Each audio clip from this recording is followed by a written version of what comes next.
नमस्कार साथियों, जैसा कि दिख रहा होगा, आज अपन क्या पढ़ने जा रहे हैं, वेन डायग्राम, है ना। वेन डायग्राम में सबसे पहले कॉन्सेप्ट समझेंगे। अगर अच्छी तरह समझ में आ गया तो वेन डायग्राम संबंधी अगर प्रश्न आते तो आप बहुत आसान तरीके से कर लेंगे, है ना। क्या देखा है, ये हिंदी है, ये वाला यहाँ तो हिंदी है और ये अंग्रेजी है ना। तो ऐसे हिंदी पढ़ने वाले व्यक्ति कितने हैं, अंग्रेजी पढ़ने वाले व्यक्ति कितने हैं, अगर ऐसा पूछा जाता है तो देखो, हिंदी पढ़ने वाले ये यहाँ से रहेगा, हिंदी को पढ़ने वाले हिंदी पढ़ने वाले कितने हैं, तो क्या करेंगे, 5 + 4, है ना। हिंदी पढ़ने वाले तो क्या हो जाएगा, 9। हिंदी पढ़ने वाले कितने व्यक्ति हैं, तो 9।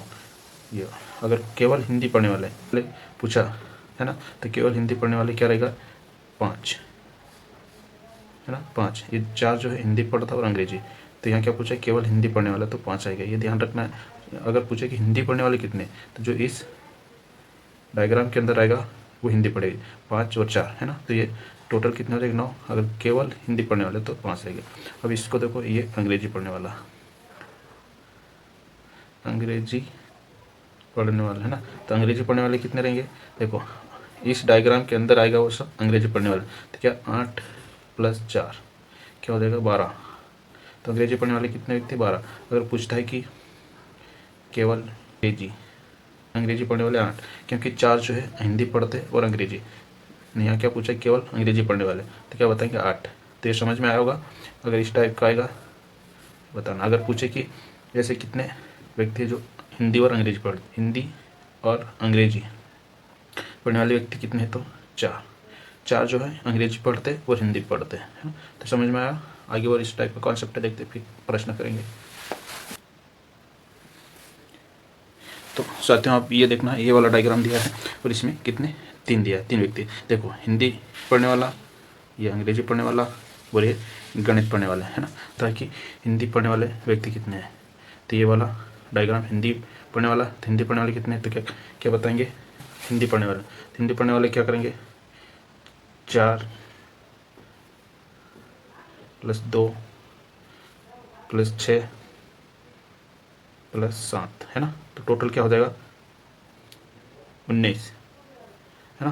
तो हिंदी पढ़ने वाले कितने व्यक्ति हैं, तो 19। कौन कौन सा जो इस डायग्राम के अंदर आएगा वो हिंदी पढ़ने वाले, 4, 2, 6, 7, तो टोटल कितने, 19। अगर पूछता है केवल हिंदी पढ़ने वाला, क्या है, केवल हिंदी पढ़ने वाला, तो केवल सिर्फ हिंदी पढ़ने वाला। देखो, ये तो अंग्रेजी और हिंदी पढ़ रहा, 6 क्या हो रहा, गणित, अंग्रेजी और हिंदी, और 7 हिंदी और गणित। सिर्फ क्या पूछा, केवल हिंदी पढ़ने वाला, तो केवल हिंदी पढ़ने वाला व्यक्ति 4 है। अगर पूछता है कि हिंदी पढ़ने वाला कितने हैं, तो ये पूरे जोड़ना, है ना। और केवल पूछे तो ये बताना। अब है कि गणित पढ़ने वाले व्यक्ति, देखो गणित पढ़ने वाले व्यक्ति कौन कौन से, जो इस डायग्राम के अंदर आएगा वो गणित। तो क्या है, 3 + 7 7 + 6 + 8। अब सभी को प्लस करेंगे, क्या हो जाएगा, ये 24। तो गणित पढ़ने वाले व्यक्ति कितने हैं, तो 24। अगर इसमें पूछता है कि केवल गणित पढ़ने वाला, है ना, क्या है, केवल गणित पढ़ने वाला कितने, तो सिर्फ केवल गणित, तब क्या बताएंगे, 3 व्यक्ति जो है केवल गणित पढ़ते। बाकी जो 7 है ये हिंदी पढ़ता, गणित, और 6 गणित, हिंदी, अंग्रेजी तीनों पढ़ता, और 8 अंग्रेजी और गणित। और यहाँ क्या पूछा, केवल गणित पढ़ने वाला, तो केवल गणित पढ़ने वाला 3। अब देखो, अंग्रेजी पढ़ने वाले कितने व्यक्ति हैं, तो इसके बारे में समझेंगे। क्या है, 2 + 5 + या 8 + 6, है ना। तो क्या हो जाएगा, ये 21। तो अंग्रेजी पढ़ने वाले व्यक्ति कितने हैं, 21 पढ़ने वाला है, तो क्या बताएंगे, 5 जो है केवल अंग्रेजी पढ़ते हैं ना। क्या पूछा, केवल अंग्रेजी पढ़ने वाले कितने व्यक्ति, तो 5। ये थोड़ा सा ध्यान रखना है। आप पूछता है कि हिंदी, अंग्रेजी और गणित पढ़ने वाले व्यक्ति कितने हैं, देखो तीनों सब्जेक्ट पढ़ने वाले।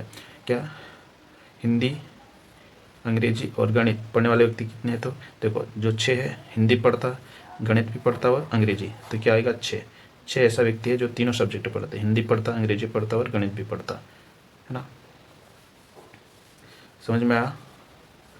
कि ये तो मैंने बता दिया कि हिंदी, इंग्लिश और मैथ से पढ़ने वाले कितने व्यक्ति, तो 6 है ना। तो आप देखेंगे हिंदी और गणित, हिंदी और गणित पढ़ने वाले व्यक्ति कितने हैं, है ना। हिंदी और गणित पढ़ने वाले व्यक्ति कितने हैं, तो क्या है, जो 6 है, जो हिंदी पढ़ता और गणित, तो यहाँ 6 लिखेंगे। और 7, 7 जो हिंदी पढ़ता और गणित भी पढ़ता है, तो कुल कितने व्यक्ति हो जाएंगे हिंदी पढ़ने वाले, 13, 13 व्यक्ति है जो हिंदी और गणित पढ़ते हैं। अगर पूछता है केवल और गणित पढ़ने वाले व्यक्ति कितने हैं? केवल जो 6 है वो तो अंग्रेजी पढ़ते, हिंदी पढ़ते और गणित पढ़ते हैं, लेकिन केवल हिंदी और गणित, तो 7 जो है केवल हिंदी और गणित पढ़ते हैं, है ना, 7 ना। समझ में आया। अंग्रेजी और हिंदी, अंग्रेजी और हिंदी पढ़ने वाले व्यक्ति कितने हैं, हिंदी और अंग्रेजी, हिंदी और अंग्रेजी पढ़ने वाले व्यक्ति कितने हैं, तो क्या बताएंगे, जो 2 है अंग्रेजी पढ़ता और हिंदी, तो क्या है 2, और 6 अंग्रेजी पढ़ता हिंदी, तो यहाँ क्या 6 लिखेंगे। तो कुल कितने व्यक्ति हो जाएगा हिंदी और अंग्रेजी पढ़ने वाले, तो 8, 8 ऐसे व्यक्ति जो अंग्रेजी और हिंदी पढ़ते। अगर इसमें पूछता है कि केवल हिंदी और अंग्रेजी पढ़ने वाले केवल, तो क्या है 2 जो है हिंदी पढ़ता और अंग्रेजी, है ना। केवल पूछता है तो क्या बताएंगे, 2 आएगा केवल। तो कितने व्यक्ति हिंदी और अंग्रेजी पढ़ते हैं, तो 2। ये अंग्रेजी और गणित पढ़ने वाले व्यक्ति, अंग्रेजी और गणित पढ़ने वाले व्यक्ति कितने हैं, क्या लिखेंगे, अंग्रेजी और गणित पढ़ने वाले व्यक्ति, है ना। 6 जो है अंग्रेजी पढ़ता और गणित, 6 आ जाएगा। और कौन सा, 8, 8 जो अंग्रेजी पढ़ता और गणित, यहाँ क्या लिख देंगे 8। कुल कितने व्यक्ति हो जाएंगे, 14। अगर इसी में पूछता है कि केवल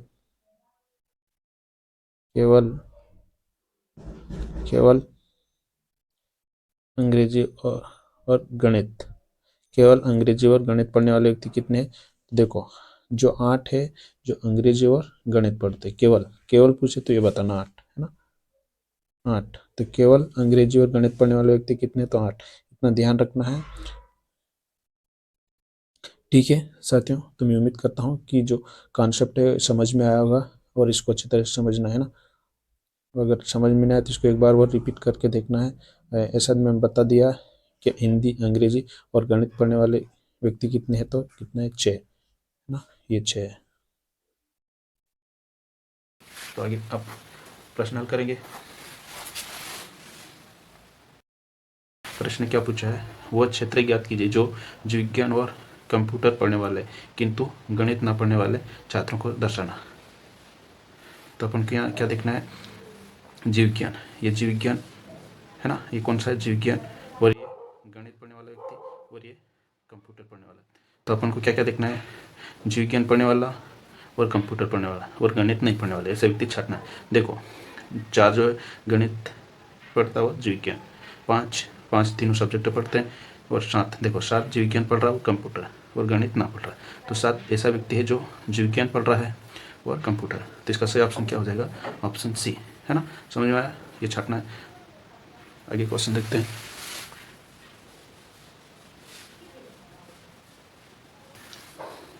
तो साथियों अब ये वाला प्रश्न देखना है। इस प्रश्न में क्या पूछा है, स्नातक शहरी महिलाओं को कौन सा क्षेत्र निरूपित करता है। क्या पूछा है, स्नातक शहरी महिलाओं को कौन सा क्षेत्र निरूपित करता है।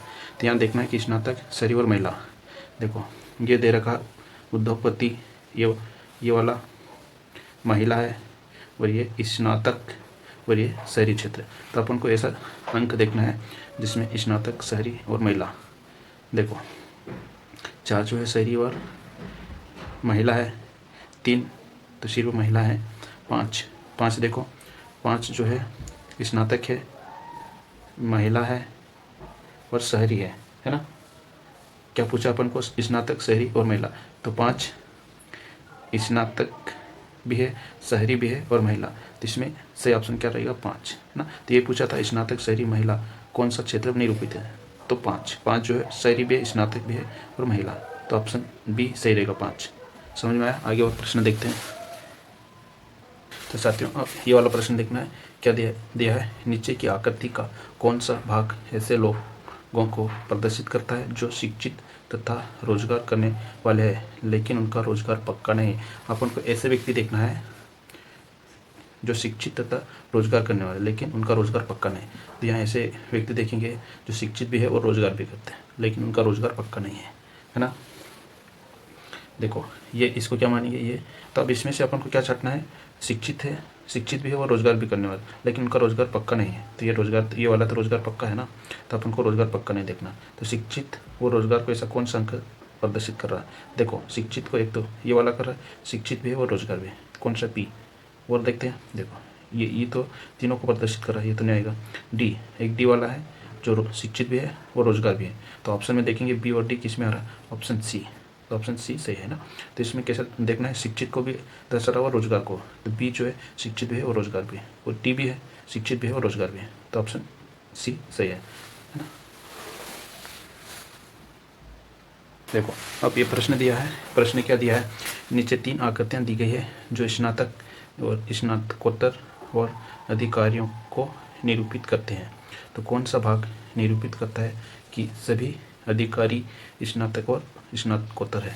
अब इसमें क्या छाटना है, स्नातकोत्तर अधिकारी, और जी देखो जी ऐसा अंक है जो तीनों को प्रदर्शित कर रहा है, स्नातक को भी है, स्नातकोत्तर को भी है, अधिकारी को भी है, जी है ना। तो ये ऑप्शन में देखेंगे जी कहाँ है, जी ऑप्शन ए सही रहेगा, क्योंकि जी जो है स्नातक भी है। तो मैं उम्मीद करता हूँ साथियों कि ये वेन डायग्राम संबंधित सवाल समझ में आया होगा। अगर समझ में आया होगा तो वीडियो लाइक शेयर और सब्सक्राइब करना ना भूले साथियों। जय हिंद साथियों।